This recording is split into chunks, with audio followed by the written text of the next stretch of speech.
L'ethnométhodologie et le développement de l'analyse conversationnelle. Naissance. L'ethnométhodologie est une démarche sociologique qui est née et s'est développée dans les États-Unis du début des années 1950. En lien étroit et critique avec les travaux des interactionnistes de l'école de Chicago dont Erving Goffman. Harold Garfinkel, sociologue américain, est le fondateur de l'ethnométhodologie. Définition. Le terme d'ethnométhodologie forgé par Harold Garfinkel doit être entendu comme suit. Il s'agit dans cette perspective de décrire les méthodes, procédures, savoir et savoir-faire qu'utilisent les membres d'une société donnée pour gérer comme il convient l'ensemble des problèmes communicatifs qu'ils ont à résoudre dans la vie quotidienne. Retard en France. La traduction française des recherches en ethnométhodologie d'Harold Garfinkel a été publiée en 2008, soit 40 années après l'édition originale en 1967.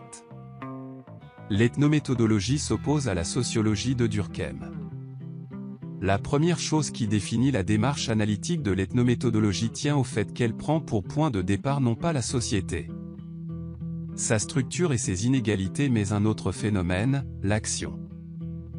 Ou plus précisément l'accomplissement pratique de l'action telle qu'elle se réalise dans son déroulement temporel. C'est ce qui fait toute la différence avec la sociologie traditionnelle d'Émile Durkheim.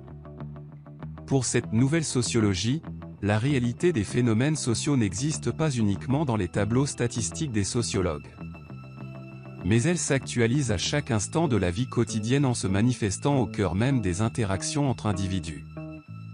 Rapport avec l'analyse conversationnelle. La démarche ethnométhodologique est théoriquement applicable à tous les domaines de l'activité sociale. Mais à côté des études portant sur des types d'activités où le langage verbal ne constitue qu'une composante parmi d'autres, un versant de l'ethnométhodologie s'est progressivement érigé. Sous l'impulsion de Harvey Sacks et Emmanuel Chegloff, en domaine de recherche autonome, c'est l'analyse conversationnelle. Son objectif est de décrire le déroulement des conversations quotidiennes en situation naturelle.